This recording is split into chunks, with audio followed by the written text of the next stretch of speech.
확실히 파헤치겠습니다.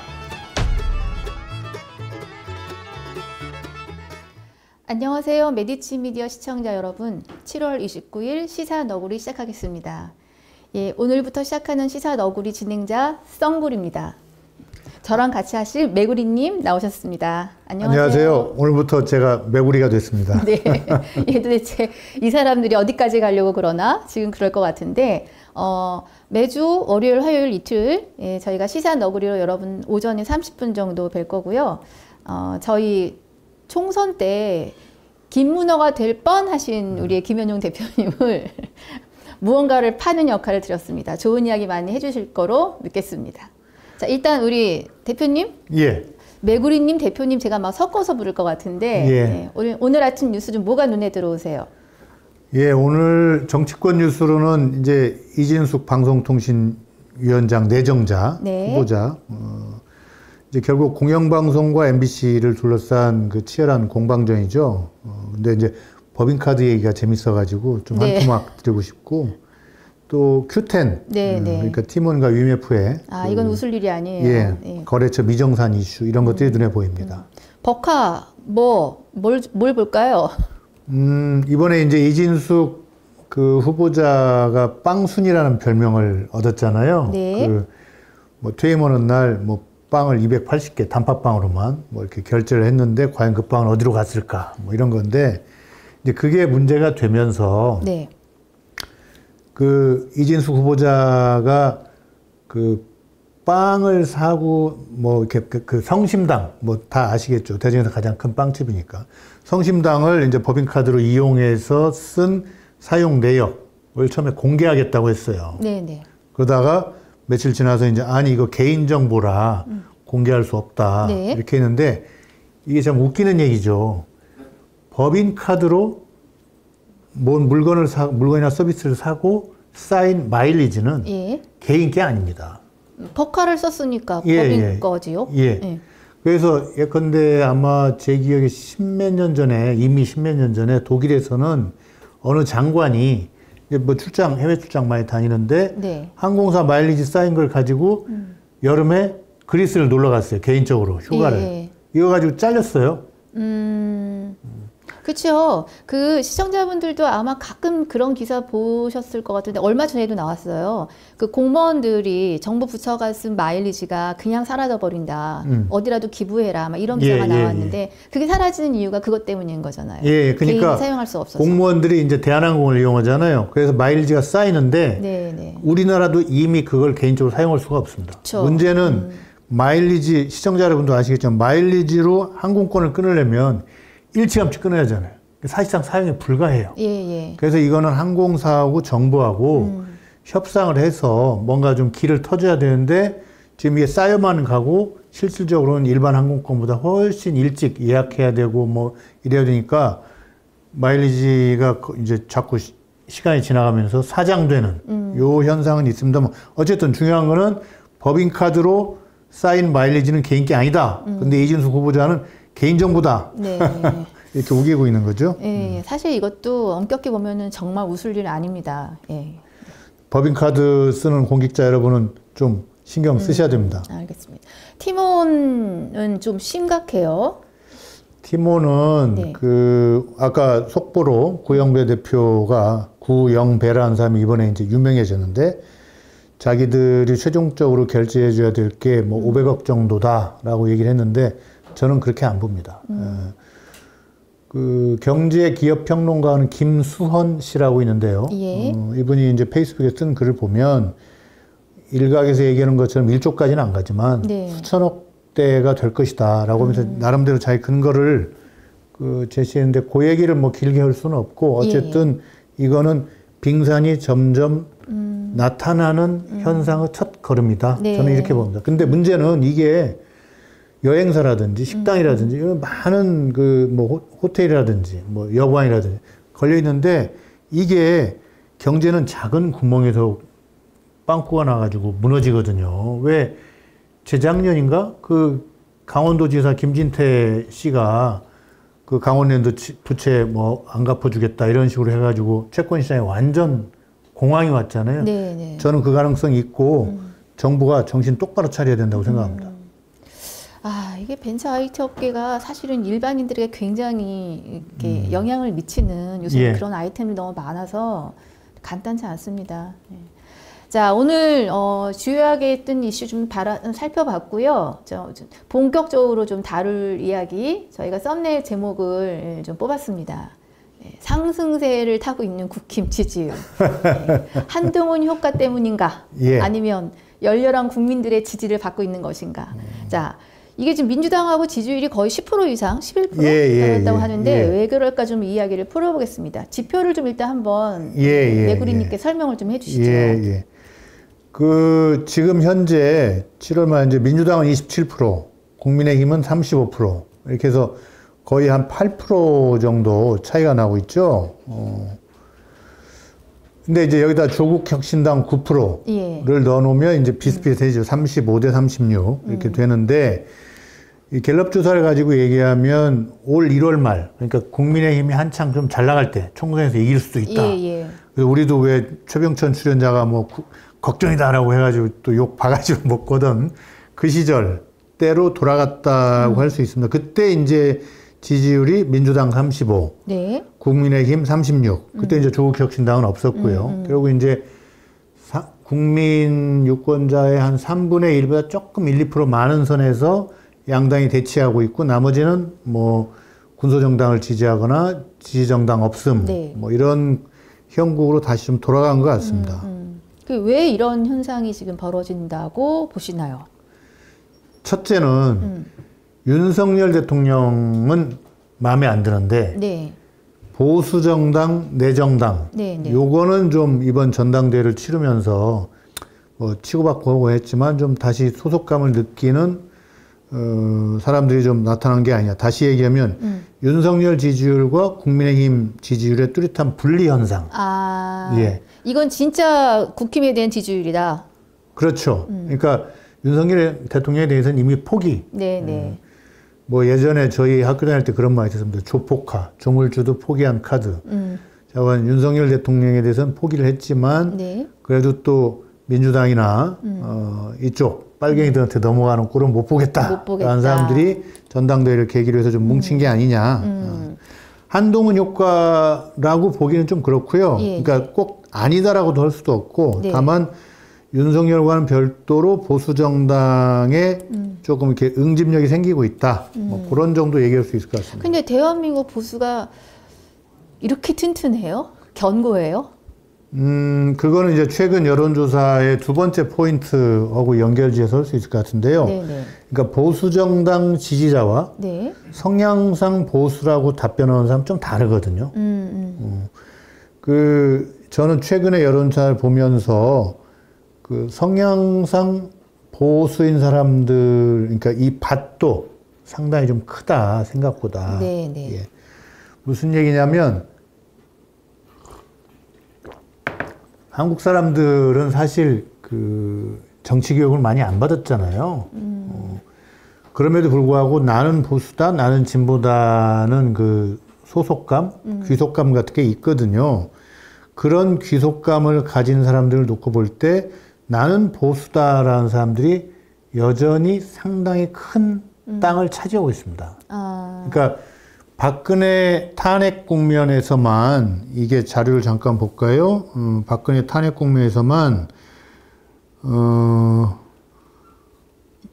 성향상 보수층 비율이 20% 중반까지 떨어졌을 뿐이지 그 이전이나 2020년이나 지금이나 30% 초반이에요. 반면에 진보는 그보다 3, 4%가 밑에 있습니다. 단 역시 박근혜 탄핵 국면에서는 나는 진보다라는 사람이 30% 중후반까지 한번 갔었죠. 몇 달 동안. 그지만 다시 가라앉았는데 이걸 두고 이제 뭐 문재인 정부가 그때 이제 대탕평의 내각을 구성하지 못한 때문이다라든지 뭐 여러 가지 있지만 전반적으로 보수의 밭이 진보의 밭보다 정당 지지도와는 다르게 그 성향상 이런 것들이 좀 보수가 큰 게 좀 사실입니다. 그게 요즘 다시 나타나고 있습니다. 근데 아까 대표님 말씀하신 중에 정치 교육을 받지 못했다? 안 했다? 이런 말씀을 하셔서 그게 제가 귀에 혹 들어왔는데 그렇게 말씀을 하셨지만 왜 저는 이 짧은 인생이 굉장히 많은 정치 파동 속에서 모든 국민들이 살았던 것만 같은 생각이 들 정도로 피곤함이 확 몰려오면서 어떤 의미예요, 이게? 우리는 이제 미디어를 통해서 그 이슈가 나에게 영향을 미치니까 그 정치 교육을 미디어를 통한 그 교육은 있지만 사실 우리 이제 미국이나 유럽의 정치인들 보면 뭐 고등학교 때부터 무슨 토론 클럽에 들었다라든지 대학교 때 무슨 정당 활동을 했다든지 이런 사람들이 꽤 있잖아요. 이게 이제 그 책도 있고 토론도 하고 이 합의를 만들어내는 훈련을 하거든요. 우리는 그게 좀 약하죠. 약하고 거리에서만 살았네요. 586 세대, 그러니까 한 75학번부터 90학번 정도까지는 이른바 운동권을 통해서 그런 교육을 받았지만 상당히 일방적인 교육이었고요.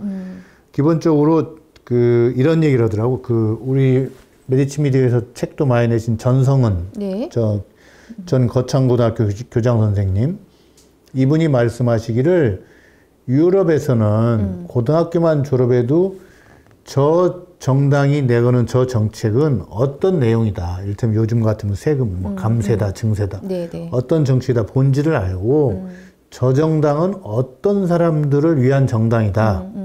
그러니까 그런 걸 아는데 우리나라는 대학교를 졸업해도 그런 걸 너무 모른다. 그러니까 사실은 좀 감각적인 측면이 있는 것 같아요. 저도 기억을 돌이켰을 때 정치 과목을 배운 적이 없죠. 사회 아주 일부. 그리고 보통 이제 어른이 대학을 갔거나 하면 자율학습을 하죠. 선배들과 3, 4, 5 모여서.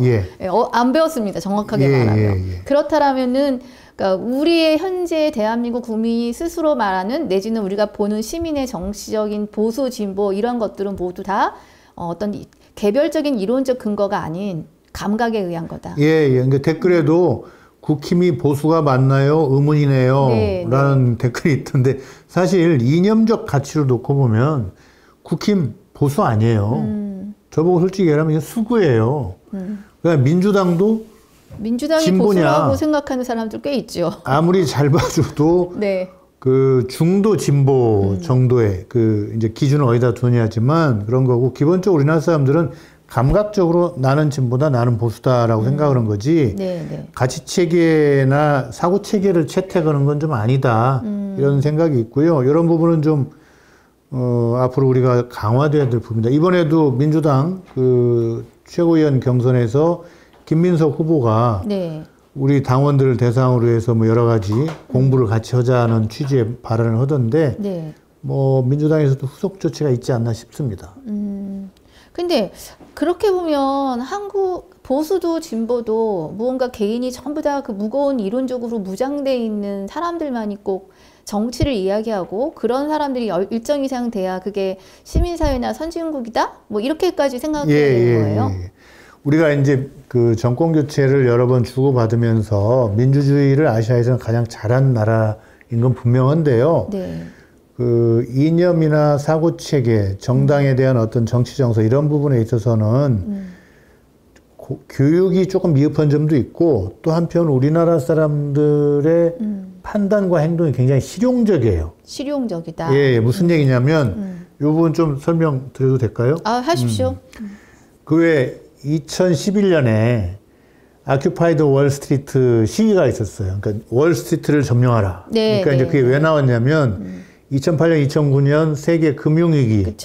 그것이 이제 좀 수습이 됐는데 그걸 계기로 사람들이 보니까 와, 세계화가 엄청 진행됐고 그걸로 인해서 양극화가 심해지고 월스트리트에 있는 1%의 그 사람들이 미국의 부의 50%를 갖고 있더라.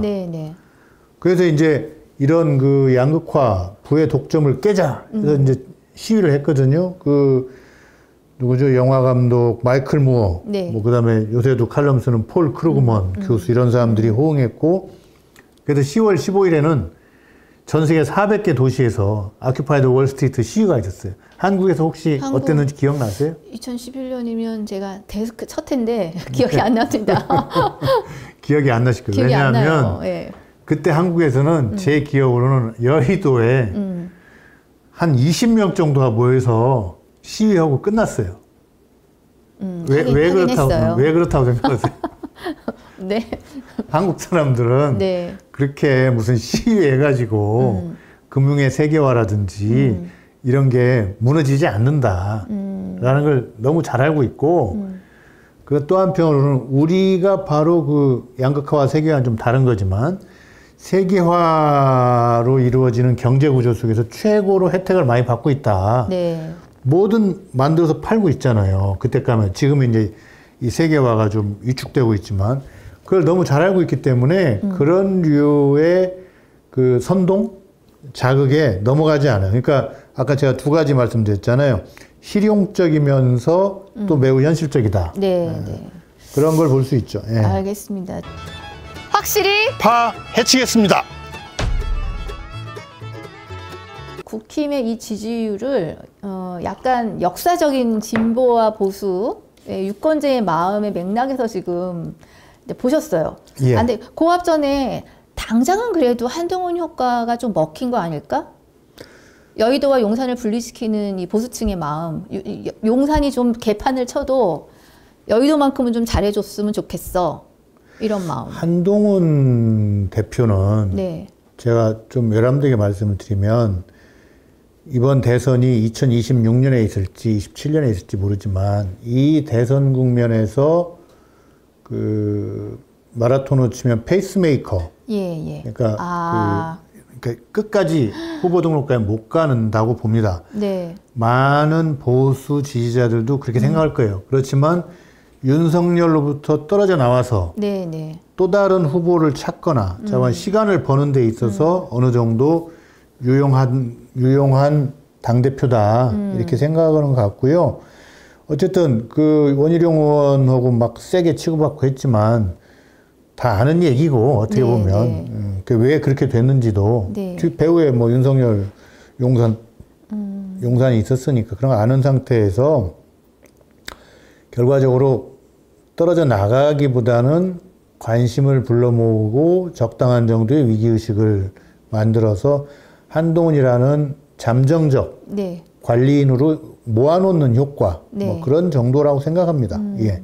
그 작년 연말에 제가 우리 성화영 기자 모시고 그 정치인물 후아유에서 잠깐 다루긴 했었어요. 사실은 이분은 뭐 오래 다뤄도 할 얘기가 좀 많은 그런 분이시니까 한번 다룰 만해요. 사실은 대선까지 갈 수 없다고 보셨는데 일단 한계는 통과해야 돼요. 아직 검증 안 하셨어요. 안 당했습니다.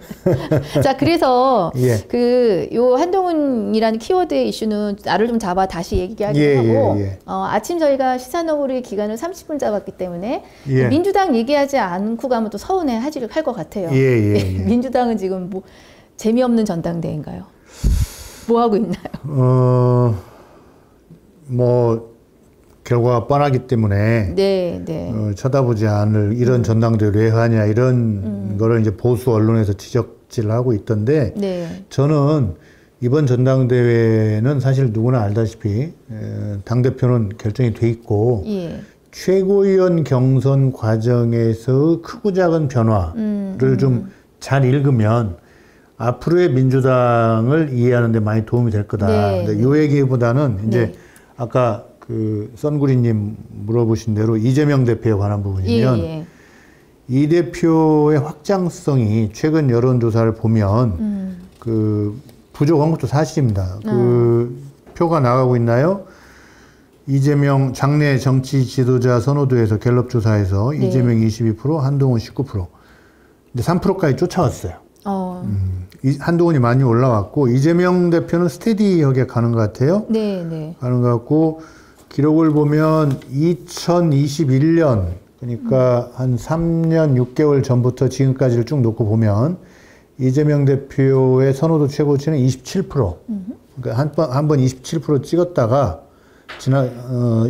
지난번 대선 직전에 또 이 정도 갔다가 그 뒤로는 이제 20% 전반대에서 머무르고 있고 한동훈은 역시 올 3월에 선거에서 총선에서 뭐 한동훈 카드로 이기네 마네 할 때 24% 갔지만 다시 그 성선에서 진 이후로 이제 10%대, 10% 후반대에 머물러 있죠. 일정한 갭은 유지를 하지만 우리가 주목해야 될 거는 이재명 대표의 지지율이 박스권에 gat혀 있는 이거 좀 안타까운 일이죠. 근데 네. 이것도 현실이에요. 뭐 네. 다른 여론조사를 보더라도 이걸 어떻게 볼 것이고 어떻게 대처해 나갈 것인가 이런 것들이 중요하겠죠.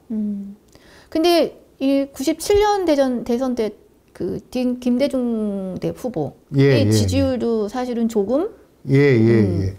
저는 그 지지율로 보면 네, 네. 아까도 그 선구인이 말씀하셨는데 여러 가지 면에서 DJ 대통령하고 많이 비슷한 것 같아요. 이재명 대표하고. 그게 왜 그러냐면 네, 네. 비토가 있어요. 네.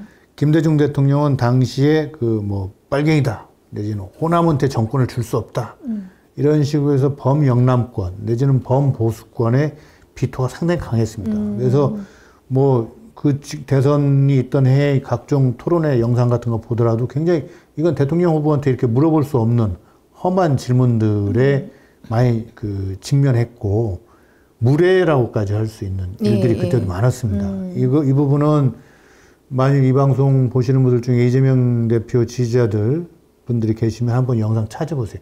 97년 대통령 선거에서 김대중 토론 뭐 이런 식으로 보면 이재명 대표 또한 마찬가지죠. 그 제가 볼 때는 좀 두 분이 다 비슷한 게 이제 좀 독특한 스타일의 지도자인데 학력 엘리트가 아니고 예. 비토층이 있고 거기부터 시작되는 그래서 상당수 사람이 열렬히 지지하는 것도 사실이지만 또 반대편에는 강력한 반대층도 있고 중간에 있는 사람들이 반신반의. 네.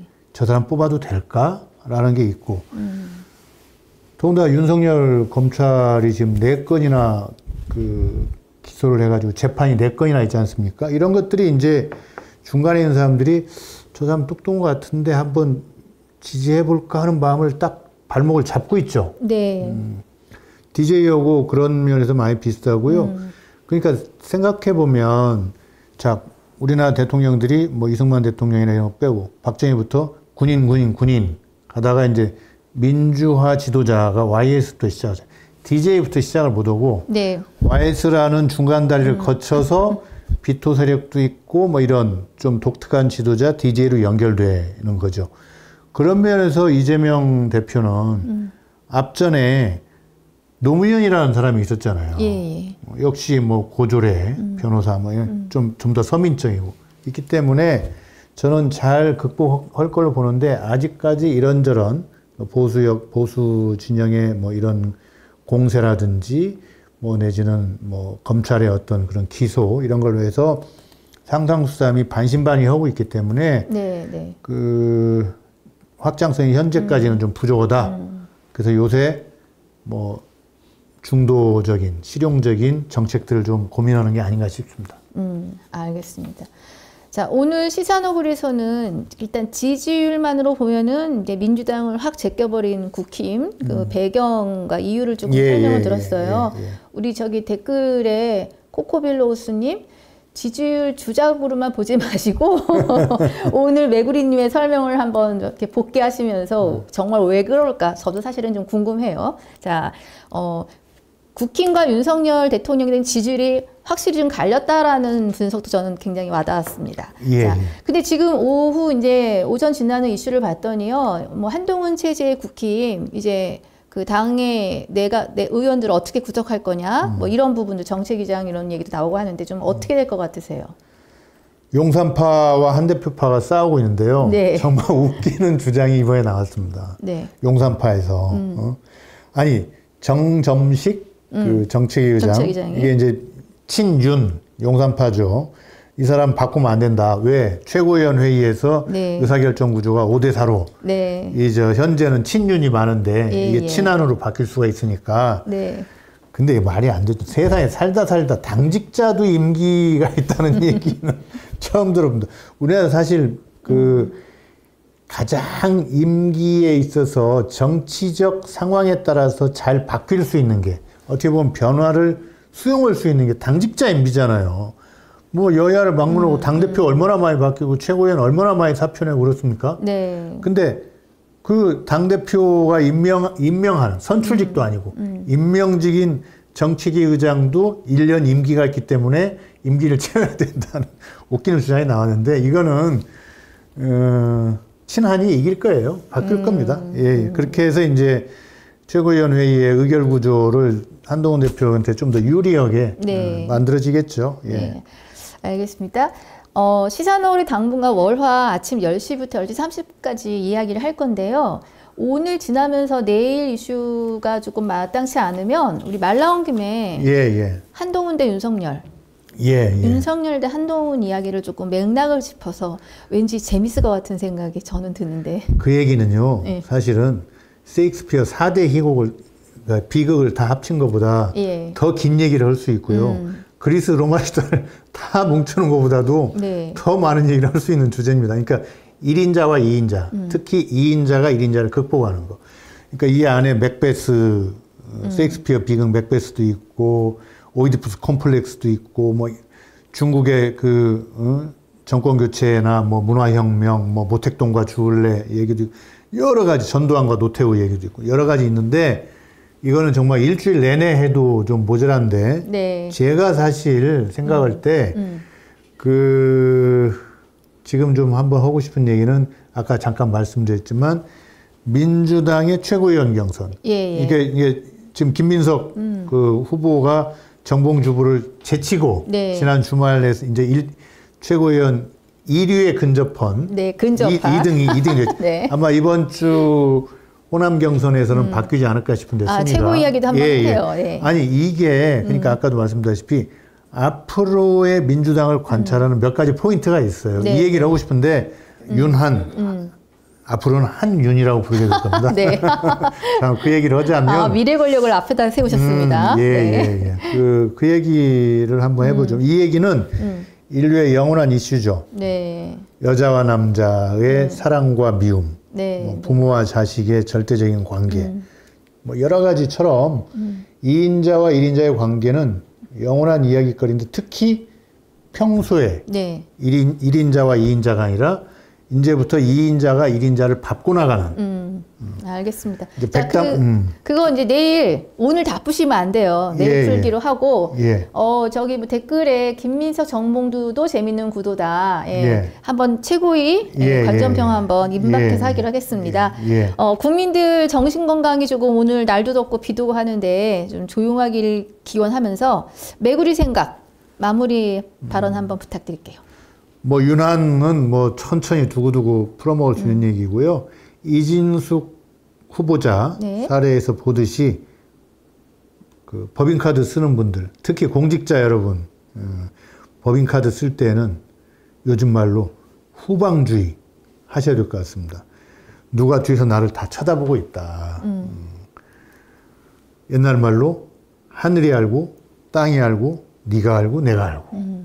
이 법인카드가 사람 잡는 세상이 왔고 이진숙 후보자는 거기 버티고 있는데 저는 법인카드 문제가 대파처럼 대파처럼 많은 사람의 공감을 일으키면서 결국은 이진숙을 허물어뜨리는데 뭐 이제 윤석열 대통령은 임명 강행하겠지만 결국 이진숙이 허물어지고 남는 거는 법인카드 문제 많은 빵순이 이렇게 기록될 거라고 저는 생각합니다. 임명 강행한다는 말은 취소.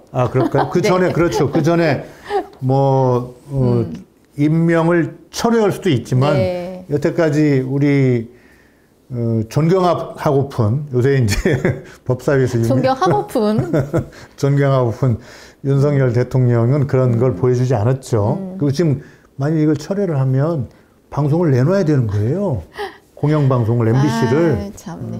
철회하지 말라고 지금. 아니. 저는 그 가능성이 없다고 보는데 모르죠. 밀리면. 한동훈 대표의 판단도 상당히 여기서 중요합니다. 전국의 빵순이 기분 나쁘지요. 그리고 요새 기업에서 법카 그렇게 안 씁니다. 저 법카 쓰는 사람인데 그렇게 안 씁니다. 하늘이 알고 땅이 알고 네가 알고 내가 안다. 국민들은 다 안다. 자, 7월 29일 시사너구리는 여기서 마무리합니다. 곧이어 우리 이광재 의원님 시사너구리 초대석으로 나오시는데 이 진행은 우리 대표님이 하실 겁니다. 메구리께서 해주시고요. 썩무리는 내일 뵙겠습니다. 잘 부탁드립니다. 감사합니다. 내일 뵙겠습니다. 저는 확실히 파헤치겠습니다.